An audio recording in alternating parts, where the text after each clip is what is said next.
What is up, knife world? Today I'm bringing you a video on the Galloway Mongoose. I'm pretty excited to be bringing this one to you. I recently got this and I wanted to discuss it a little bit. So one of the things that got me involved with high-end custom knives is the action on them tends to be far better than mid-techs or productions, just because a maker can tune and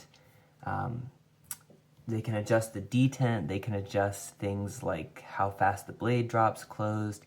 They really have a lot more input on that, which is part of the reason they cost more money, right? It's because one person has to put it together and tune it based on a customer's wants.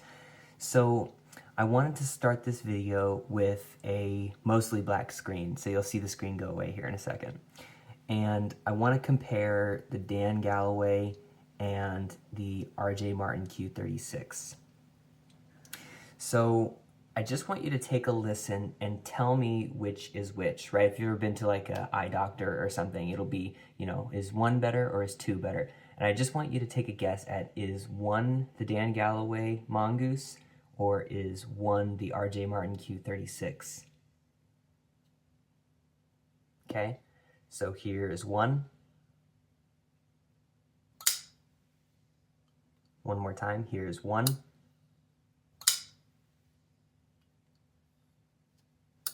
Okay, and here's two. Here's two.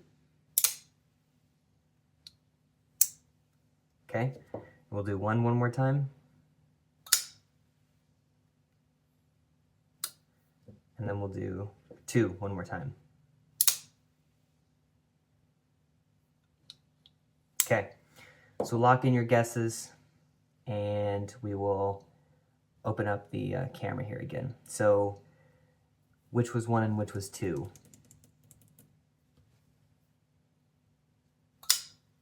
One, two. But the real reason I'm doing this comparison is because I wanted to demonstrate what the action like on the Galloway Mongoose is and compare it to probably the benchmark for flippers. So most people who are into flippers know what the Q36 is and they know what the action on them is. I think most people are most infatuated with the acoustics and the speed of the flipper. And for good reason, right? I've done a video on the RJ Martin Q36. It's a fantastic knife. The acoustics on it are one of the best. It's definitely one of the reasons that I got into high-end flippers. But I'm going to say that these are very expensive. There's pretty much no way to get them for less than $2,000, even pretty used on the secondary market. And for a good condition one, you're probably in the 3,000s. God forbid you want to add a little bit of color, you know, then start adding it up. Most dealers, I think, currently have them listed for high threes, and if they're dressy, you know, sky's the limit. However, if you did not want to spend that kind of money, which makes sense, I'm going to turn you on to Galloway. So Galloway probably came into the knife scene, gosh, in the 2012-13-ish time frame, and he trained under Lee Williams, and you know how I feel about Lee Williams knives. They have one of the best actions consistently. They have great detents. Their execution is great. Lee Williams makes a good knife. You can't say he doesn't. And so a lot of Galloway's inspiration or design, at least early on, certainly came from his work with Lee. But his action and fit and finish and stuff right out of the gate was really, really good. And I think the Mongoose may have been kind of a collaboration model. I think it was mostly a Galloway thing, but I think it took some influence from Lee Williams, or maybe Lee Williams helped him put it together. I know Galloway at some point moved into some of his own designs, maybe like the Bentley's coming to mind. I'll see if I can put some photos of a couple of other designs that he's done. I always liked the Mongoose. Back in the 2016-17-ish time frame when I started really getting into high-end custom knives, the Mongoose and Galloway's knives were pretty unobtainable. They'd go for several $1,000s. They were very hard to get.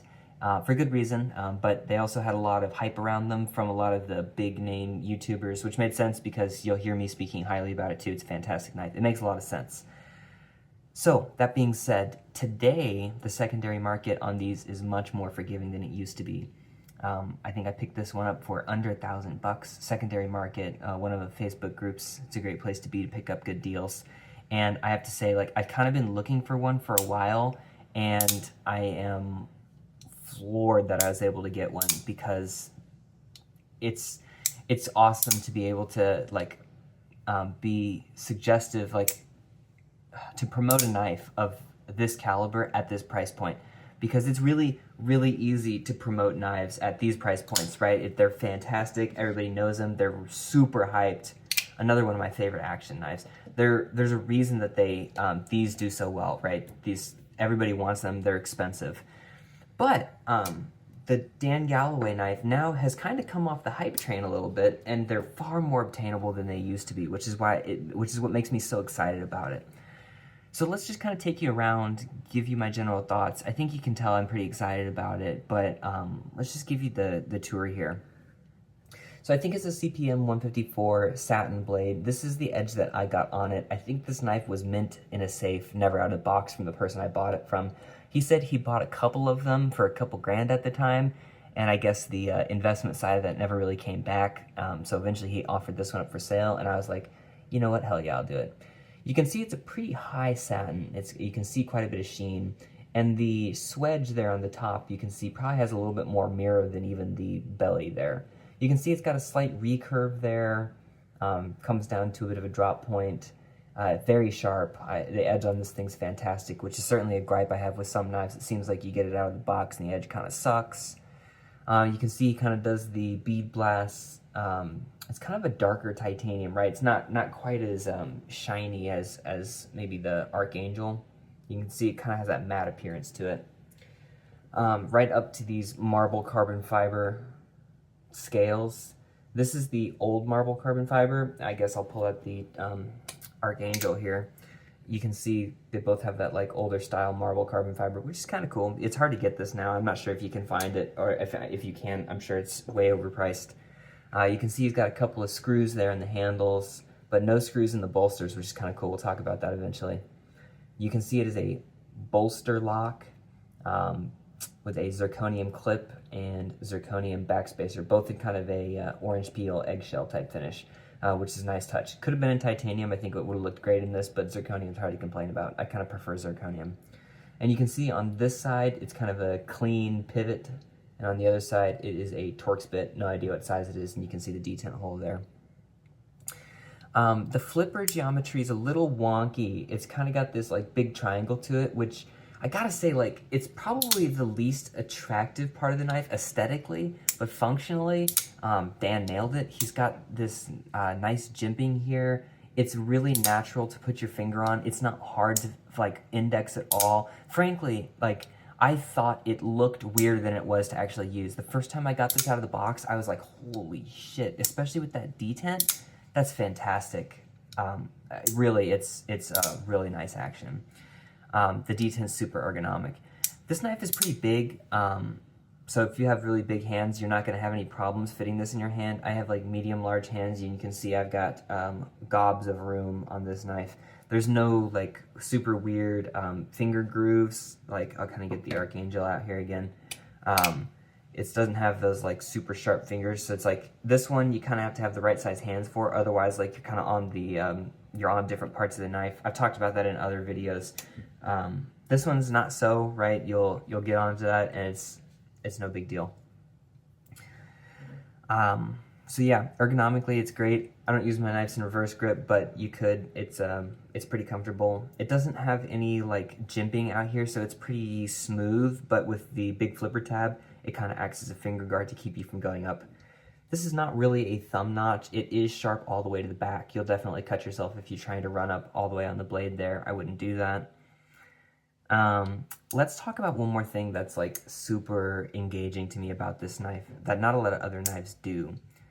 So I had mentioned that there's no screws on the bolsters. For instance, let's take like two more examples.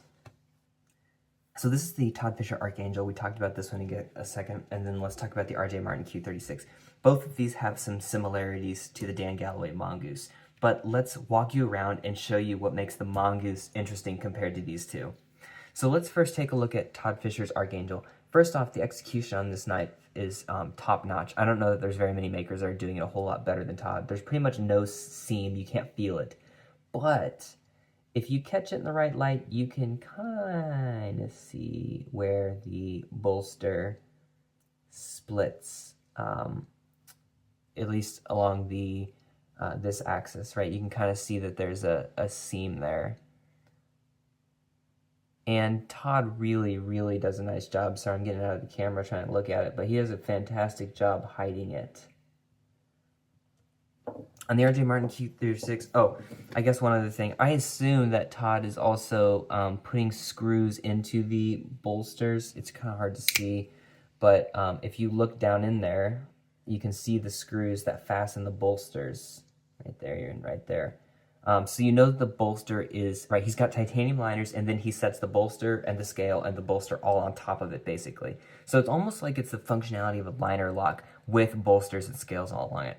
And Todd's execution on this thing almost makes it look like these are milled out of one block because of how perfect it is. And it is fantastic. He does such a nice job. And I raved about this in that review. So now let's look at the RJ Martin Q36. You can see, sorry, I'm holding it away from the camera here. You can see, same kind of deal. You can definitely see the seams there. The feeling again, oh gosh, I don't know. You'd have a hard time feeling that, but you can certainly see them. And you can see on this one, he screws them in from the outside, right? So Todd has hidden screws, RJ Martin has external screws. Okay, so now let's take a look at this guy. You look at it and you'd be like, okay, well, it clearly looks more like the Todd Fisher Archangel, right? There's no screws on it. And it's like, well, you're right. But, and it may be hard to see, there's no line splitting the bolsters. It's one solid block of titanium. And he basically just mills out the scales for it. So it's almost more like a frame lock with the bolsters kind of cut into it, and then the scales sat on top of it. So it's kind of a different execution of the same design between these guys.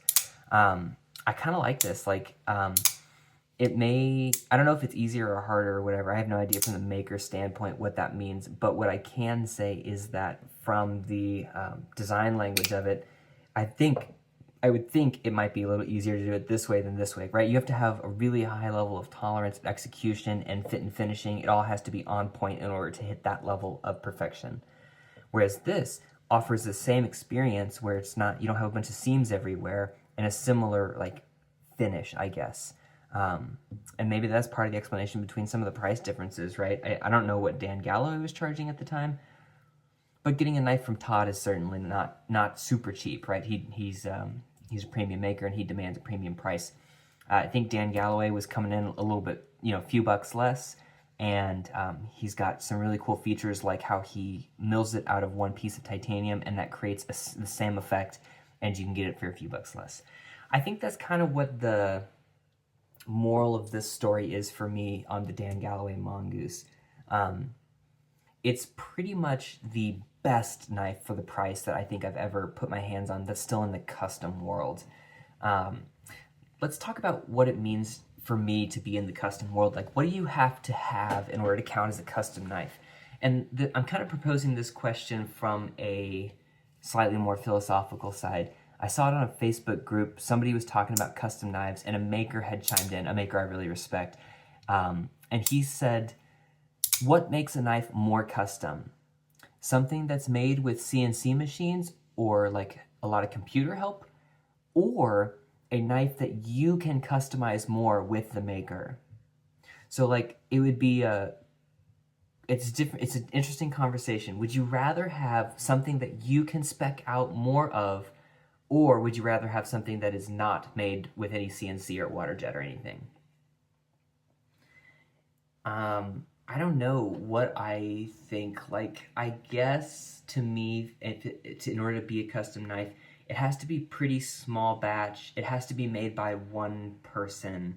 Like, if it's made by an assembly line of people, it can still be a fantastic knife, but I wouldn't call it custom in the same way that I would call these custom, right? These are made by Dan Galloway. These are made by Todd Fisher. There's no assembly line that's putting this together, right? It's that for the most part, it's those people's hands are on the knives.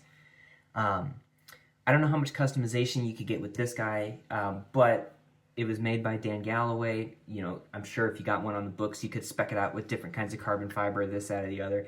Even though I think Dan's profession was a CNC machinist, I think that's what his background was in, which made his transition to knives explainable, right?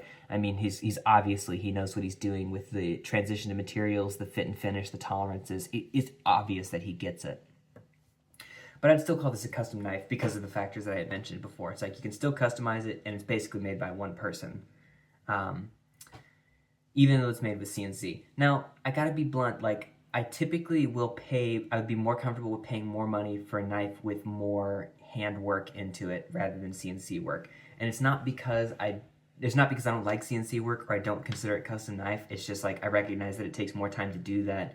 You know, it's just a slightly different set of skills. That's just what it is. That being said, this is a custom knife to me, and it's obtainable for extremely reasonable prices. I think right now there's a couple of them listed on the internet. One of them is a Dan Galloway Lee Williams Mongoose collaboration, which has Lee Williams kickstop flipper. That one's I think somewhere in the twos or high twos or low threes price wise. There's one that's configured pretty similarly to this, except it has a full dress bolster, like it's either Mokutai or Timascus, I don't know which. That guy is, I think, over $2,000. And then there's another one that is a full just slab of carbon fiber. It's like a liner lock. And that one is in the like 600s or something. And I gotta say, like, this knife is worth every bit of that asking price. So all of that gibberish aside, just to say that I think that Dan Galloway Mongoose is such an awesome way to get into a really high value custom knife. This knife has some of the best action I have in my collection, and you can see the knives that I brought out to compare against. I mean, the only reason I'd even entertain that, like, you know, is one or two, the RJ Martin or the Dan Galloway, is because the Dan Galloway competes at that level, at least on this one, right? I think a lot of the reason that the RJ Martin and Todd Fisher Archangel are pretty desirable is because they've been able to produce that for years, and everybody knows what you're going to get. I'm going to be blunt, this is the only Dan Galloway I've handled, but as soon as I heard the action, I knew that it was something that belonged in my collection. As you can see, it also kind of fits my, kind of my generic, you know, I like this kind of flavor of knife with the carbon fiber and titanium look. You can see I've got a couple of them basically spec'd out the same way. So it fits my genre pretty well there. So yeah, I would totally recommend the Dan Galloway Mongoose if you're interested in something like that. But let me know what you think. Let me know if your definition of custom knives is different. Let me know what your experience has been. All right, thanks everybody.